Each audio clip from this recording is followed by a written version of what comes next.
آج میں جو سٹوری آپ کو سنانے کے لیے جا رہی ہوں، یہ سٹوری آپ کی زندگی کو بدل دے گی، یہ آپ کی سوچ کو ہلا کے رکھ دے گی۔ سم ٹائم ایسا ہوتا ہے کہ انسان اپنی زندگی میں بہت کچھ پانا چاہتا ہے، لیکن بات یہ ہے کہ راستے بہت مشکل ہونے کی وجہ سے، منزل بہت دور ہونے کی وجہ سے وہ ہمت ہار جاتا ہے۔ میں یہ دعوے کے ساتھ کہتی ہوں کہ اگر آپ یہ سٹوری سن لیں گے نا، اس کے بعد آپ کو اپنی زندگی میں جو مشکلات ہیں وہ مشکلات لگیں گی ہی نہیں، آپ کو بہت چھوٹی چھوٹی مشکلات لگیں گی اپنی۔ تو چلیں پھر سٹوری کو سٹارٹ کرتے ہیں۔ اچھا، اس دنیا میں جتنے بھی ممالک ہیں سب کا ٹائم ایک دوسرے سے چینج ہے۔ اگر سعودی عرب کی بات کریں تو 2 گھنٹے کا ڈیفرنس یہاں پر بھی پایا جاتا ہے۔ اسی طرح ساؤتھ افریقہ کی، امریکہ کی، فرانس کی، اسپین کی بات کی جائے تو سب میں ٹائم گیپ ہے۔ لیکن اس دنیا میں ایک کنٹری ایسا ہے، ایک ملک ایسا ہے جس کا ٹائم پاکستان کے ساتھ ساتھ ہی چلتا ہے۔ جب وہ آزاد ہوا تو اس نے پاکستان کی محبت میں اپنا وہی ٹائم رکھا جو کہ پاکستان کا ٹائم تھا۔ اس ملک کو، اس کنٹری کو ازبکستان کے نام سے آج بھی جانا جاتا ہے۔ اس کنٹری میں ایک یتیم چھوٹا بچہ تھا جس کو الجبرے کا بڑے شوق تھا۔ آپ کو اس بات کا پتہ ہی ہوگا کہ الجبرا جو ہے وہ میتھ کی ہی ایک برانچ ہے۔ اس بچے کو الجبرا سیکھنے کا بڑے شوق تھا۔ سٹارٹنگ اس نے اپنی والدہ سے تھوڑا بہت سیکھا، پھر آہستہ آہستہ جب یہ تھوڑا سا بڑا ہوا تو اس کے محلے میں ایک سبزی فروش آیا کرتا تھا۔ اس بچے کو پتہ چلا کہ اس بندے کو الجبرا جو ہے وہ اچھے طریقے سے آتا ہے۔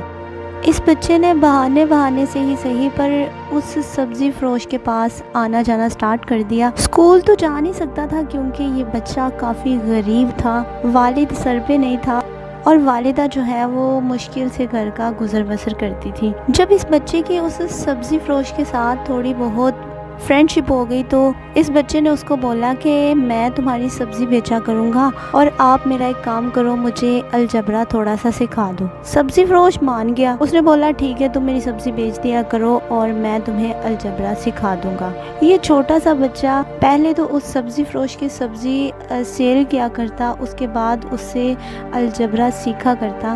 اس بندے کے پاس جتنا بھی الجبرا کا نالج تھا، جتنا بھی اس کو آتا تھا، اس نے سارا اس کے ساتھ شیئر کیا، اس کو سکھایا۔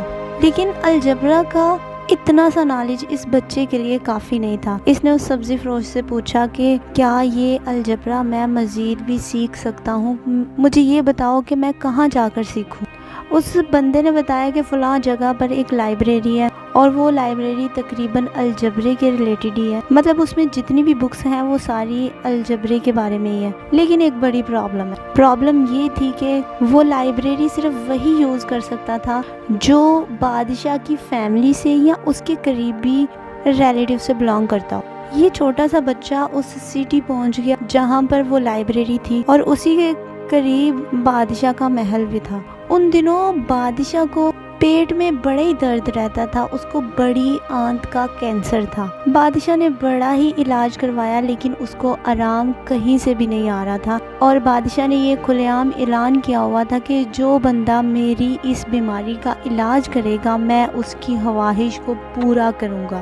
اس بچے کو بھی اس اعلان کا پتہ چلا۔ اس بچے نے سوچا کہ الجبرا سیکھنے کا یہی ایک راستہ ہے کہ میں بادشاہ کے پیٹ درد کا علاج کہیں سے ڈھونڈ لوں، اور اگر اس کو آرام آ جائے تو وہ مجھے اپنی لائبریری میں انٹری دے سکتا ہے۔ یہ چھوٹا سا بچہ ایک حکیم کے پاس گیا اور اس نے وہاں پر ڈیفرنٹ قسم کے ایکسپیریمنٹ کرنے سٹارٹ کیے۔ آہستہ آہستہ تقریباً 1 سال میں اس بچے نے بڑی آنت کے کینسر کا علاج ڈھونڈ لیا۔ یاد رہے تب اس کی ایج جو تھی وہ صرف 16 تھی، جسٹ 16، صرف 16 سال اس کی ایج تھی، اور اس نے بڑی آنت کے کینسر کا علاج ڈھونڈ لیا۔ اس نے دوائی جو میڈیسن تھی وہ جلدی سے ریڈی کی اور بادشاہ کے محل میں انٹر ہو گیا۔ اس بچے نے وہاں پر جا کر بڑے آرام سے بولا کہ بادشاہ سلامت، میں آپ کی بیماری کا علاج اچھے سے کر سکتا ہوں۔ بادشاہ بڑا حیران ہوا کہ یہ چھوٹا سا بچہ میری اتنی بڑی بیماری کا علاج کیسے کر سکتا ہے؟ یہاں تو بڑے بڑے حکیم طبیب جو تھے وہ ہار مان بیٹھے تھے۔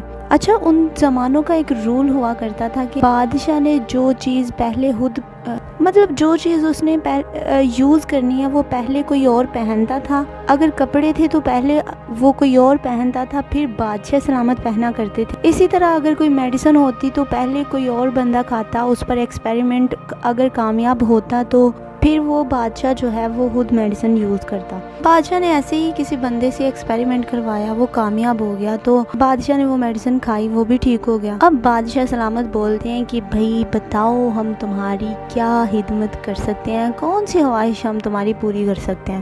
اس بچے نے بڑے اچھے انداز سے بولا کہ بادشاہ سلامت مجھے آپ کی لائبریری میں انٹری چاہیے، میں وہاں کی کتابوں کا مطالعہ کرنا چاہتا ہوں. بادشاہ سلامت نے